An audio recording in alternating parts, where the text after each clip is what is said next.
нэвтрүүлгийн ээлжид нэгэн шинэ дугаар үзэгч та бүхэнд хүрэхэд бэлэн болж байна. За бид энэ удаа Наран мандах нутаг буюу Сүхбаатар аймагт ажиллаж байгаамаа. Сүхбаатар аймаг өнөөдөр 500 гаруй үйлдвэрлэл эрхлэгчтэй. За эдгээр үйлдвэрлэл эрхлэгчдийн нэрийн хуудас олж Сүхбаатар аймгийн баруун урт хотноо үйлдвэрлэлд явуулж байгаа үйлдвэрлэл эрхлэгчтэй баялаг бүтээгчдийг дэмжих холбооныхонтой хамтдаа аялах болно.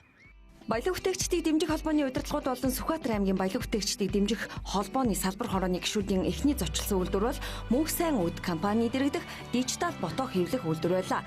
Тус үйлдвэрийн тухайд төрөл бүрийн жаз хэвлэл сүнэрийн урлагийн үйлчилгээ эрхэлж захиалгаар болон худалдаагаар үйлчилгээгээ иргэд аж ахуйн нэгжүүдэд хүргэдэг аймгийн анхны хэвлэх үйлдвэрүүдийн нэг юм а. Хүссэн өнгө хэмжээ загвартай жаазнаас гадна аймгийн аялал жуулчлалын нэг хэсэг болсон Тороо бандын хөршөө аяга төрөл бүрийн сүнэрийг хийдэг байна. Анх 2004 онд 2 ажилтнтайгаар үйл ажиллагаа эхлэж байсан тус компани өнөөдөр Японы сүүлийн үеийн тоног төхөөрөмжийн өргөтгөлийг хийж 12 ажлын байрыг бий болгосон. За эдгээрээс 2 иргэн нь хөгжлийн бэрхшээлтэй гэдгийг хэлж байлаа. Тэд зээл авч үйлдвэрлэлээ өргөжүүлсэн байдлаа баялаг бүтээгчдийг дэмжих холбооныхонд танилцуулсан юм а. Өөрсдөө үйлдвэрлэл өөрсдөө борлуулж байгаа. Орон нутагтаа үйлдвэрлэж байгаа гэсэн. Ер нь бол энэ самхжүүлэх сан ч юм уу жижиг дундаас зээл авч байгаа юу? Жижиг дунд үйлдвэрлэлээс л 4 жил зээл авсан. Хизээ хийдэг авсан. 220 сая төгрөгийн 220 сая хийж авсан. 2012 он. 12 онд одоо хэрэглээд явж байгаа юм. Үр дүн хэрэг алж байна. Үр дүн боломжийн бид нар чи бас ажлын байргүй байсан. Өөрсдөө анх ерөн түрээсийн байранд үйл ажиллагаа эхэлжсэн бол 12 оноос эхлээд ажлын байр өөрийн гэсэн одоо ажлын байранд үйл ажиллагаа тогтмол эхлээд одоо сумдын 13 сумтай шүү дээ. Сум бүртэй харилцагчтай үйл ажиллагаа бол жигд явж байгаа. Мөнх сайн үд компанийн хувьд асуудал харьцангуй багтаа боловч саяхнаас хэрэгжиж эхэлж байгаа. Нэмэн үртгийн албан татварын 2% буцаа олголтыг нэвтрүүлж чадаагүй учраас худалдаа авагчид өөр дэлгүүрийг зорж байгаа хүндрэл тохиолдож байгааг энэ үеэр хэлж байсан юм а. За баялаг бүтээгчдийг дэмжих холбооны удирдлагуудын дараагийн танилцуулга үйлдвэр бол баялаг нарийн бовны цех байлаа. Тус цех 2000 оноос үйл ажиллагаагаа явуулж эхэлсэн 30 гаруй төрлийн бүтээгдэхүүнийг үйлдвэрлэдэг. Үрлээд, кекс, Наполеон торт гэгчлэн төрөл бүрийн бүтээгдэхүүнээрээ тус цех аймагта алдартай. 2013 онд тэд жижиг дунд үйлдвэрлэлийг хөгжүүлэх сангаас 50 сая төгрөгийн зээл авчээ. Үдийн цай хөтөлбөр сургуулиудад бүтээгдэхүүнээ нийлүүлдэг бөгөөд хэрэглэгчдийг татахын тулд байнга шинэлэг бүтээгдэхүүн хийх ёстой гэсэн зорилгыг урдаа тавьсан байна. Бүтээгдэхүүнээ бол өдөр болгон манайх шинэ гаргадаг. Энэ нэг аваад сурцсан хэрэглэгч нар бүр аваад сурцсан. Манайх чи 13 дахь жилдээ үйл ажиллагаа явж байгаа. Бараг найдвартай бараг нэг цех болсон түнш мүш чи зөндөө байгаа. Наа шиг ийм цехийн аймагт хэр олон байна? Манайх ч одоо 3 байгаа хаа. Тэ.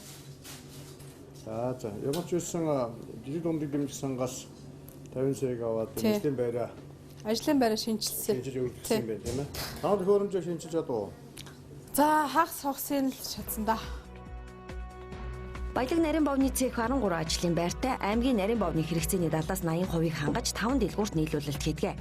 Эдийн засаг хэдий хямарч байгаа ч тэдний хувьд чанартай бүтээгдэхүүн үйлдвэрлээд байвал бэрхшээл харьцангуй бага, борлуулалт сайтай, харин ирээдүйд илүү том ажлын байр зэрэгэлдээ аймагуудад нийлүүлэлт хийх өөдрөг мөрөөдөлтөөр ажиллаж байна. Баялаг бүтээгчдийг дэмжих холбооныхоо үргэлжлээд баруун урт хотын Саран чулуун ундрах компани үйлчийн оёдлын цэгээр зочлоо. 1999 оноос оёдлын салбарт хөгжүүлж байгаа шархуу хунгаа давтагдшгүй загвараар цэвэрхэн оёдол хийхэд илүү анхаарч мөн шавь сургалт явуулж үйл ажиллагаагаа явуулснаар өнөөдрийн амжилтанд хүрснээ хуучилж байсан юм а. 2008 оноос оёдлын цэх үйл ажиллагаагаа үргэлжлүүлэн 2 өрөө байр барьсан байна. Мөн 4 оёдлчин сургаж ажлын байраар хангасны 2 нь мөн л хөгжлийн бэрхшээлтэй иргэн байгаамаа. Гэлээгээд оёдлыг чанарын өндөр түвшинд л хийх зорилтыг эдний тавьж байна.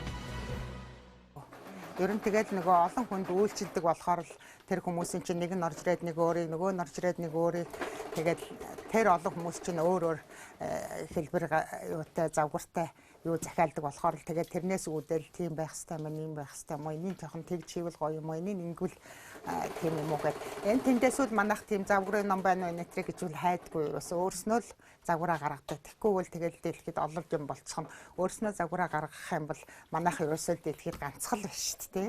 Тий. Тэгж хийдэг. Манайх тэгээд нийтдээ нэг ер нь ингээд тоосоогоо нэг гаргаж үзсэлдээ би тэгт нэг 180 хэдэн төрлийн юм байдаг юм байлээ.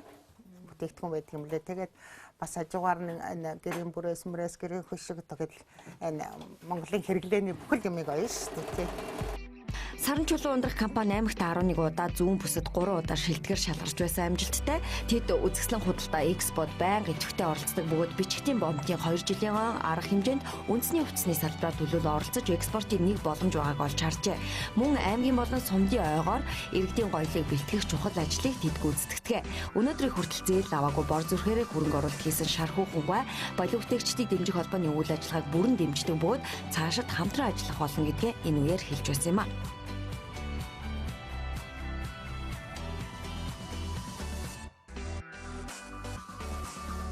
Дараагийн үйлдвэр бол угалц модон хийцэн үйлдвэр Сэлбэрч инхтүр гэх энэ залуу 2004 оноос эхлэн Монгол гэрийн бүхий л төрлийн модон эдлэл, тавилга, мөн үүний хажуугаар модоор хийж болох бүхий л эд зүйлийг урлаж эхэлжээ. 3 ажлын байр бий болгосон угалц цехийн хувьд Сэлбэртэй бүтээлүүд уралдаг нь олонний анхаарлыг их татаж захиалга тасардаггүй байна. За жишээ нь үзэгч таны харж байгаа энэ хөө Сэлбэртэй модон авдрууд гэхэд багтаамж сайтай төрөл бүрийнхээ угалзаар чимэглэн захиалж хэлэх боломжтой. Зах зээлийн үнэлгээ нь 350-аас 500 мянган төгрөг. За шинээр гал голомтой бадрааж байгаа айлууд энэхүү авдрыг худалдаа авах нь элбэг байдаг байна. Энэ жилийн тухайд борлуулалт жаахан тааруухан байгааг энэ үеэр хэлж байсан юм а. Одоохондоо бол бусад аймгаас бол захиалга ирээгүй байгаа. Юу борлуулалтын тал дээр бол урд өмнө бол сайн байсан. Гэрийн тавилга, голдуу, түлхүү хэрэгжилж байсан. Энэ намраас бол жогмоцсон. Тэгтээ юм бол бүрүүл тасрахгүй баг зэрэг бол захиалга залгуудад ирчлээ. Ер нь бол муучаал. Тус цэхийн жижиг дунд үйлдвэрлэлийг хөгжүүлэх сангаас 40 сая төгрөгийн зээл авч тоног төхөөрөмжөөр шинжилснээр хүчин чадлаа илүү нэмэгдүүлжээ. Одоо нэг асуудал бол аж ахуйн нэгж болж аль биесээр бүрсгүүлэг байгаа учраас халаалт дулааны зардал гэгчлэнгээр бүхий л урсгал зардлууд аж ахуйн нэгжийнхээр тооцогдож байгаа нь хүндрэлтэй байгааг уламжлахыг хүссэн юм а.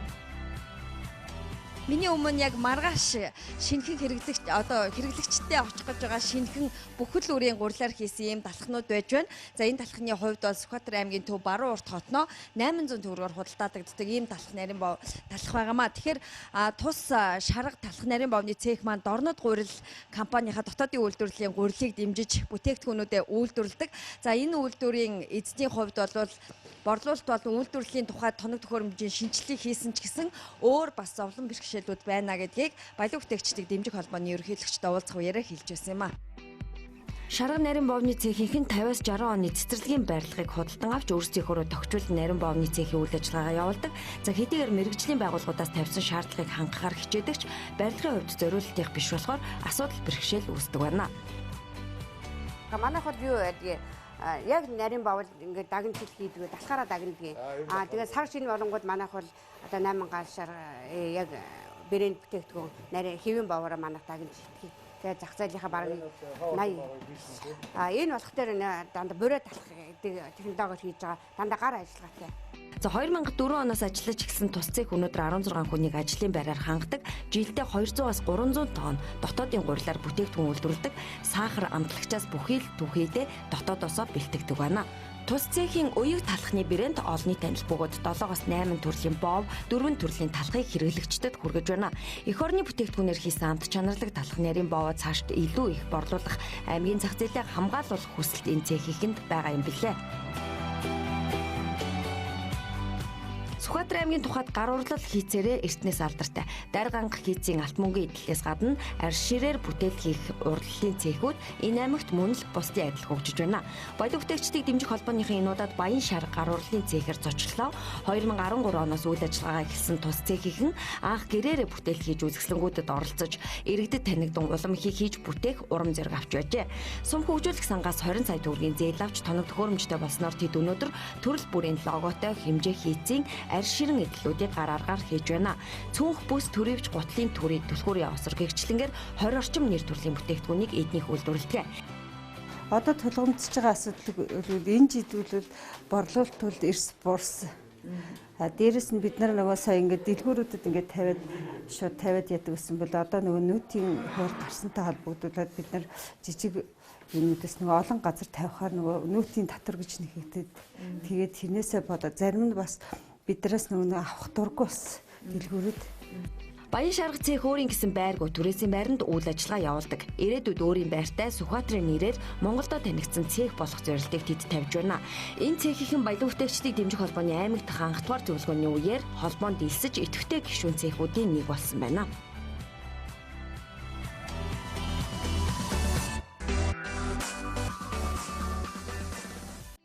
Сүхбаатар аймгийн үйлдвэрлэгчтэй танилцсан аяллаа буухад ард шүтэн компани Өхрийн ферм дээр үргэлжлэлээ. Тус фермийн төслийг хэрэгжүүлэхэд 90 сая төгрөгийн зээлийг авч аймгийн үйлдвэрлэл фермерийн бүсэд олгож байгаа газар олголтоор газраа шийдүүлжээ. Одоогоор 5 хүнийг ажлын байраар хангасан байна. 20 үнэний зогсоол байрсан ч төслийн зээл дутуу олгогдож 14 үнэтэйгээр үйл ажиллагаагаа явуулж байна. Анх манайх 2014 оны 5 сард би төслөө боловсруулад хөдөлмөрийн хэлцэд өгсөн. Тэгэхээр яагаад хөдөлмөрийн хэлцэд өгсөн гэхээр энийг 100 саяд бариулж энэ төслийг бичсэн байгаа. 100 саяд бариулгын учир нь юу гэхээр 100-аас дээш гараа явахаараа бүс очиж шийдэгдэнэ. Бүс очиж шийдэгдэхээр бидэнд нэг хэсэг хугацаа алдна. Тийм учраас бид нар төслөө боловсруулахдаа 100 саятай бариулаад 10 нутагтаа шийдүүлээгээд төслөө өгөөд манай төслийн комисс 7 сард ирж үтсэн. Тэгэхэд манайх ажлынхаа нийт 60% нь хийцэн байсан. Тэгээд ерөнхийдөө зарим шаардлагатай хөрөнгө оруулалтуудыг хийгээд хотын хувийнхаа хөрөнгөөр урьдчилаад хүнээс ингээд аваад ингээд үйл ажиллагаануудаа эхэлсэн байсан. Ерөнхийдөө энэ трансформаторыг тавиулаад худаг ус авахуулаад тэгээд наашлаад энэ байруудыг байруулад ингэсэн байсан. Тэгээд яасан гэхээр манайх ерөнхийдөө үхэр малаа авах, дахиад шуугаа авах ч юм уу яг ийм ажилдаа үлдээсэн байсан. Тэгсэн чинь 100 сая төгрөгийн санал одоо өслөгж байгаа. Тэгсэн чинь 90 саяг өгсөн. 10 саяг хасаад өгчөнгүүд бид нар 20 үнэний зогсоол ингээд барьсан байтал төсөл маань 10 саяар буураад ирэхээр бид нар ингээд зогсоолоод үргэлжлэх голчж байгаа байхгүй юу. Бас бүх юм хийцэн байдаг. 100 саяар батлагдана гэд ингэсэн байдаг. Энэ дээр бас аюу сайн анхаарвал яг юм хийж байгаа хүмүүстэй боломжоор нь бас өгвөл аюу зүгээр байгаа. За гэвч тэд өөрсдийнхөө ажлаа явуулж үнэнийхээ сүүгээр зарим хийж борлуулдаг байна. Ферм дэргэдээ бүжин цехийг байгуулан үнэний сүүгээ боловсруулан жинхэнэ эко зармгийг хийдэг байна. Цаашид олон төрлийн сүсүүн бүтээгдэхүүн хийхээр судалж байгаа юм байна. Сүхбаатарчууд маань одоо бие биентэйгээ их ойрхон нэгт одоо ажилддаг юм байна. Одоо бие биенийхээ үйлдвэрлэсэн бараа бүтээгдэхүүнийг худалдан борлуулдаг тийм цэгтэй.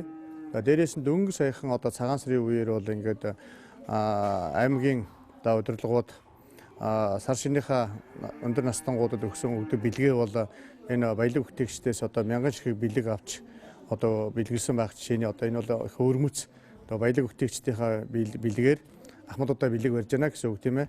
Сүхбаатар аймгийн удирдлагын багаас үйлдвэрлэгчдэд дэмжиж шатараатай стратегийн бодлогуудыг хэрэгжүүлж иржээ. Харин 2016 онд тэдний зовлон жаргалыг сонсож хамтдаа тулгамдж байгаа асуудлыг шийдэлцгээр аймгийн зүгээс баялаг бүтээгчдийг дэмжих жил болгон зарласан нь үйлдвэрлэгчдэд илүү их боломж нээх байх гэсэн хүлээлт аймгийн үйлдвэрлэгчдийн дунд байгаа юм а. Баялаг бүтээгчдийг дэмжих холбооныхонтой бид хамтдаа Даргангийн 7 үйлдвэрлэгчийг үйл ажиллагаатай танилцлаа. Тэгэхээр Сүхбаатар аймгийн баялаг бүтээгчид маань юуг үйлдвэрлэж чадаж байгааг үзэгч та бүхэн томилолт 21 нэвтрүүлгийн энэ дугаараас хүлээн авч үзсэн гэдэгт итгэлтэй байна. За бидний нэвтрүүлэг өндөрлөх болоогүй бид Дарчвтэн компани фермер дээр хамгийн сүүлд ирж танилцсан. Бид яг эндээс Хинтээ аймгийг зорих гэж байна. Томилолт 21 нэвтрүүлэг Хинтээ аймгаас та бүхэнд үргэлжлэн хүрэх болно.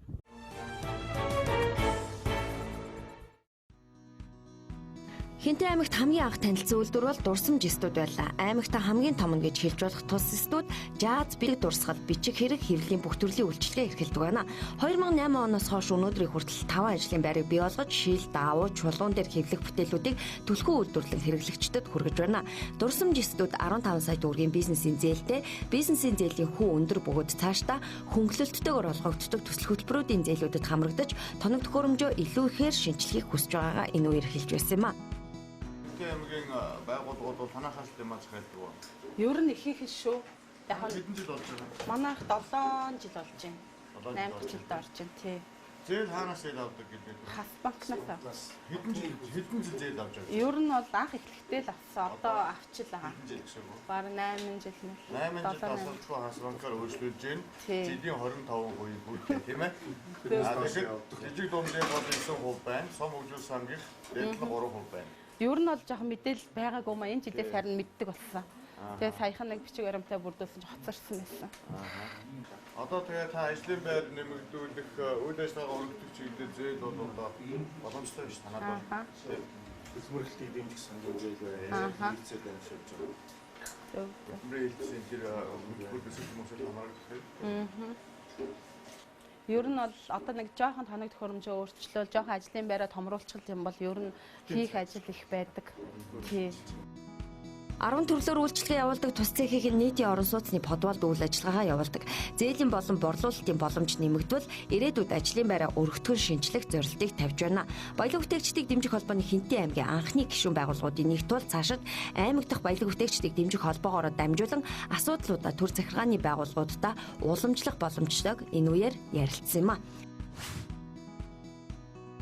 Хинтээ аймгийн хэмжээнд хэрэглэгчдийг чанартай бүтээгдэхүүнээр хангаж байгаа дараагийн үйлдвэр бол гэрэлт хэрлэн компани дэргэдэг Хан Эрдэнэ хямны цех юм а. 2008 оноос үйл ажиллагаагаа явуулсан тус цехийн тухайд 1980-ад онд ажиллаж байсан зарим нэг тоног төхөөрөмжийг орчин үеийн тоног төхөөрөмжтэй хослуулан үйлдвэрлэлээ эрхэлж байна. Үхэр, хонь, адуу, гахай, дахиа, ямааны махар нийт 6-аас 7 төрлийн махан бүтээгдэхүүн үйлдвэрлэдэг тус цехийн нэг хоногийн хүчин чадал 500-аас 800 кг боловч за одоогоор хоногтоо 100 кг хямыг үйлдвэрлэж борлуулалтаа 100% хийж байна. Шар урцгны махтаа тэгээд химийн нэмэлт бүтээгдэхүүнтэй юм чинь яг хэдэр чигээр л байгаа нь хууралт өгөхгүй шүү дээ.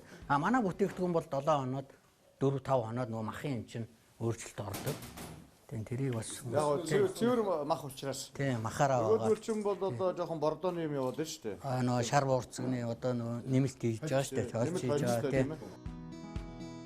Хан Эрдэнэ хямн цех аймгийнхаа хямны хэрэгцээний 70 орчим хувийг дангаараа хангаж Сүхбаатар аймгийн зарим сумдад болон Хинтээ аймгийн сумдад өөрсдийн машинаар түгэлт хийдэг. Эднийх Хас банкнаас жилийн 28% хүүтэй бизнесийн зээл авчээ. Мөн сум хөгжүүлэх сангаас 10 сая төгрөгийн зээл аваад түүнийг одоо төлөөд дуусч байна. Нийт 4 ажлын байр бий болгосон за тус цех одоо тоног төхөөрөмжийн хувьд ажил хөнгөвчлөх хямны амыг гар аргаар биш машинаар бодог төхөөрөмж зэргээс эхлээд зарим нэг шинжилэл хийх шаардлагатай байгаа юм байна. Хинтээ аймаг тавилгын нэгэн шинэ үйлдвэртэй болжээ. Өөрөөр хэлбэл нийслэлд ажиллаж байсан тавилга хийдэг гэр бүл нутагтаа иргэн очиж суурьшаад захиалагт тавилгын цехийг ажилуулж эхэлсэн байна. Тэд 30 сая төгрөгийн хөрөнгө оруулалтыг өөрсдөө шийдэж ажилтнуудаа сургаж ажилуулжээ. Бид нар бас Хинтээ аймагт ирж ажиллахаас өмнө Улаанбаатар хотод 100 айл бэлэн хөтөл тоглоом төвлөрөл өөрсдөө тавилга хийдэг байсан. Гэхдээ салбарлаж хийдэг байсан. Одоо хүний доор гэдэг юм ямар нэг байдлаар хүнд ажилтдаг байсан байхгүй. Тэгээ бид нар өөрсдөө орон нутгад салбарлах санаа гаргаад тэгээд тастаа гараад би хөрөнгөлтөй болоод наашаарсан. Тэгээд орон нутгаар хөрөнгө оруулалт хийж орж иж штэ. Тэгээд ч нөхөн орон нутг чинь одоо сайн дэмжих хэрэгтэй. Шил өөрөө одоо хэдэн хүний ажлын байр хангаж байна. Тогтмол 3 хүний ажлын байртай. Дээрээс нь баяр ёслолын амралтын өдрөөр ч гэдэг юм уу. Одоо захиалга ихтэй үед бол гэрээний 2 ажилтсан байна. Тэгээ цагаан сар энэ төр ч юм уу юм хүмүүссэн штэ. Захиалга ихсэн. Тэр үеэр хүмүүс нэмээд авчихсан. Тий, гэрээд 2 ажилтан байдаг. Аймгаас үйлдвэрлэгчдэд дэмжихийн тулд зах зээлийг нь хамгаалж ижил төстэй үйлдвэрүүдийг олныг байгуулахыг бодлохоор зохицуулан босго тавих хэрэгтэй. Хэрвээ ингэж чадвал захиалагт тавилгын цех гэхэд удахгүй хинтэжүүдээс гадна мод багтай зэргэлдэх Сүхбаатар аймгийгч хангаж болохгүй цагааг баялаг бүтээгчдийг дэмжих холбооны ерөнхийлөгч уулзалтынхаа үеэр онцолж байсан юм а.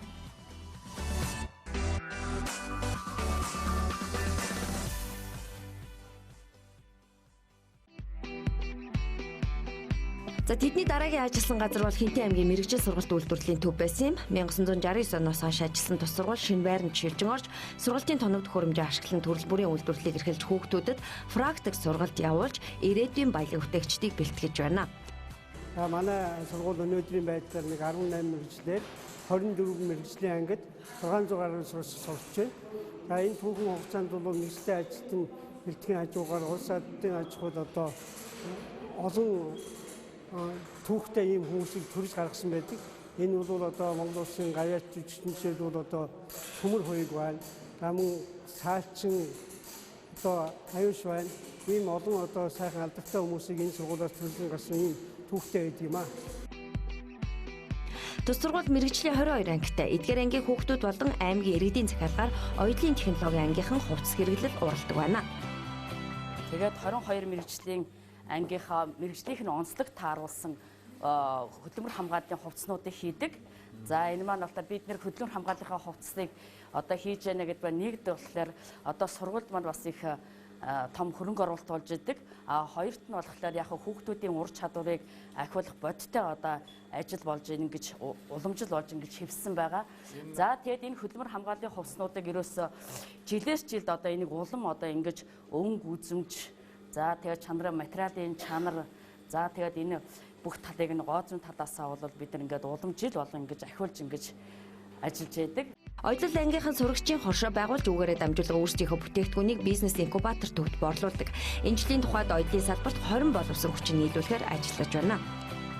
Оюутлын мэргэжил яга ирээдүйдээ хэрэгтэй гэж бодоод орж ирсэн. Тэгээд яг энэ эмсүүдтэй бол энэ оюутлын чиглэлээр сурвал биний цаашдаа амьдрал болон цаашдаа би болон сайн сурах байхаа гэж бодоод орж ирсэн. Би яг багшгүйгээр яг ингээл ээжтэй дээл буюу тэгээ нэг опс хувцас ойж гисэн. Тэгээ манай зүрх хотод байдаг болохоор ингээд Мартин 8-ны өмнө ээжтэй бэлэг олгоод 2 бүтээл гаргаж гисэн. Оёдол ангиас гадна бэлэг дурсгалын гар урлын ангийг тус сургууль шинээр нээж. Чингис хааны өдгийн нутагт дотоод хатаадын жуулчид их ирдэг. Энэ утгаараа Монгол уламжлалыг харуулсан дахин давтагдшгүй гар урлын бүтээлүүд эрэлт хэрэгцээ борлуулалт их байдаг байна. Түмэн дэлгэр багштай гар урлаад бэлэг дурсгалын ангийнхан эсгий дээрх 3D бүтээлүүдийг урлагийг 2.5 жилийн хугацаанд суралцаж өөр өөрийнхөө гар урлалж болдог байна. За манай анги болохоор 2014 онд аймгийн засаг даргын захиалгаар одоо аймаг Чингис хот болсонтой холбогдуулаад одоо бэлэг дурсгал гар урлын ажилтан гэсэн мэргэжлэлээр шинэ анги нээгдсэн. Тэгээд манай анги болохоор энэ арьсан урлал, эсгийн урлал, баримл, зураг урлал гэсэн чиглэлүүдээр нэг хичээлийн үйл ажиллагаа явагддаг. Гэх мэтчлэнгээр сантехникийн угсралт, машин механизм гээд 22 төрлийн мэргэжлэр Хинтээ аймгийн мэргэжил сургалт үйлдвэрлэлийн төв мэргэжилтэд боловсон хүчнийг бэлтгэж байна. Эдгээр сурагчдын бүтээл болон бусад аймгийн үйлдвэрлэгчдийн бүтээлийг борлуулалтаар дэмжихээр аймгийн бизнес инкубатор төв байгуулагдсан байна. За энэ төвийн үйл ажиллагааг баялаг бүтээгчдийг дэмжих холбооны удирдлагууд мөн сонирхсан юм а. Баялаг бүтээгчдийг дэмжих холбооны удирдлагуудын Хинтийн үйлдвэрлэгчтэй танилцах аялал Нүмерг Алтай компани хаан түвшиг нарийн боомны цэхэд үргэлжлэлээ. 2009 оноос үйл ажиллагаа эхэлсэн тус цэхэд 22 хүн ажилдаг. Тэд аймгийн талх нарийн боомны хэрэгцээний 65%-ийг дангаараа хангаж мөн Сүхбаатар аймгийн 3 суманд нийлүүлэлт хийдэг байна. Тус цэхийг аймаг орон нутгийн зүгээс маш сайн дэмждэг тухай ярьж байлаа. За эднийх 100-аа аль болохоор нутгийн малчтын бүтээгдэхүүнийг худалдаа авах зорилтыг тавьдаг байна. 100-аа болоод ингэдэг юм л да нөгөө орон нутгийнхаа зэвсгийн маслыг авдаг шүү дээ. Одоо ингэ манайд авчирч нийлүүлдэг байхгүй юу? Тэгээд өвөл болохоор одоо бид нар зах зээлээс Улаанбаатар хотоос бараа төв хэлбэрээр татж яадаг. Тий. Цааш үйлдвэрлэлээ ер нь жоохон өргөжүүл, ахиад жоохон бүтээгдэхүүн нэмэх, тэгээд ажлын байраа нэмэгдүүлэх энэ төр янз янзын ахиад шинэ оноо санаа бол байд юм. Хаан түвшиг цэх одоогоор жимс давхраад багчууд гэгчлэн 20 нэр төрлийн бүтээгдэхүүн үйлдвэрлэдэг. Цаашдаа нэр төрлөө нэмэгдүүлж чанар стандартаа хамгийн түрүүнд хангах зорилтыг эдний хамт олон тавьжээ. Хинтээ аймгийн дараагийн сонин содон үйлдвэрлэл бол үрхийн үйлдвэрлэл эрхлэгч Батбаяр бах байлаа. Тэрээр арга хийдэг 2007 оноос эхэлж хот хөдөөгийн олон 10 хүнд дугуй аргыг хийж амжиргаагаа болгож байна. Хэрлэн голын бургасаар хийдэг түүний арга 40 мянган төгрөгийн үнэтэй. Тэрээр сард 8 арга хийдэг бүтээгдэхүүнээ татахын тулд хөдөлмөрийн хилцээс 1 сая төгрөгийн зээл авжээ. Гэргий алтан сувдын хамтаар арганы үйлдвэрлэлээ гэртээ хийж заримыг нь нутгийн иргэдэд заримыг нь Нарантул олон улсын худалдааны төвдөр борлуулдаг байна. Аймагт бол яг нэг сардаа нэг заримдаа нэг 8-9-ийг энтерэлд сарддаг. Зарим сардаа бол бараг бас авдаггүй маа. Жохон энэ одоо байна. Одоо ноолуур гасны дараа одоо сайн авна да болсон. Ноолуур гасны дараа. Тэгээ зундаа бол бас сайн өвдөө жоохон борлоод араа муу байна. Одоо тэгээд ер нь ингээд арга үүрээд аргал түгээд явдаг хүмүүс бол одоо хөөсний бодол ховрлоо гэж. Ховор багассан. Уучин бол одоо бараг айл болгоом л арга уурэл гардаг. Тий одоо одооны бол саврын танаа хийх үү? Үгүй ээ. Савар хийхгүй юу? Тэгээ савраа хаана саврын хийдэг. Савраар тустай бас энэ зарим савар ийдэг энэ төр бас байдаг. Байгаа юу тий? За Батбаяргүй аргаа хийж дуусаад түүний гэргий алтан сувд тэмээний ширээр үдээр бэлдэж үддэг. Тэд 7 дугаар ангийн хүүхэдтэй өөрхийхөө амжиргааг 8 жил гаруй аргаа хийж өөрсдийгөө болгож зээлээ төлж иржээ. Монголд айлд арга байх нь сайн гэгддэг. Арга хэрэглэхгүй юм а гэхэд одоо орчин цагт хүүхдийн тоглоом хувцас хийх зориулалтаар хүмүүс ихэвчлэн сонирхол худалдан авдаг болсон байна. За харин баялаг бүтээгчдийг дэмжих холбооны ерөнхийлөгчийн тухайд цаашдаа хэлбэр хэмжээгээ өөрчилж сувнэрийн зориулалттай болгох олон төрлөөр бизнесээ өргөжүүлэх боломж байгааг тэдэнд зөвлөсөн юм а.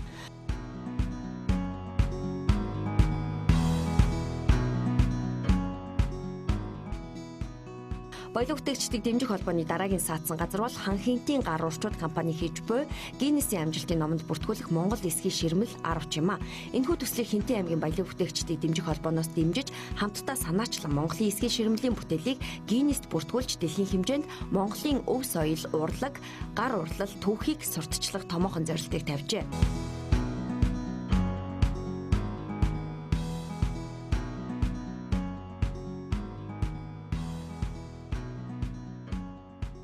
Анх үедээ энэ санаагаа гаргаад ингээд гар зураг бариа явжгаад аймгийнхаа баялаг бүтээгчдийн холбоотой уулзаж ярилцаад битээр нэг юм хиймээр байна гэсэн болно бид нар дэмжингээд бид эдийг одоо хамтарч ажиллаад одоо ингээд ажил маань сайхан жигдрээд явж байгаа зү.